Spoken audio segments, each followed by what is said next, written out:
Yak 52, 9-ship loop. So after the loop, they'll be coming around for a pass, which is a great photo opportunity.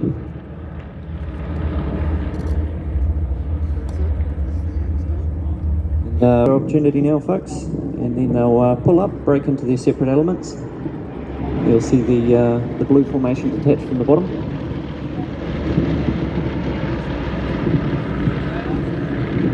By any measure, that is precision flying.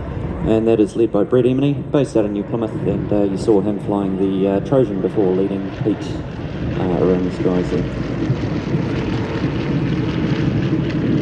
So Brett and Pete fly a lot together, don't they? Oh yes, yeah, pretty much inseparable.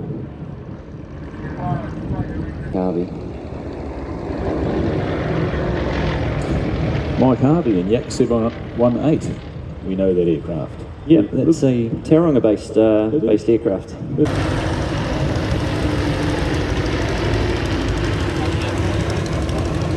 And now we have the oh yes, the two founding members of the Yak team are part of this red element. There's BJ Coppersmith and Paul Huggy Hewen. They initially started it back in the 80s, and it's just growing since.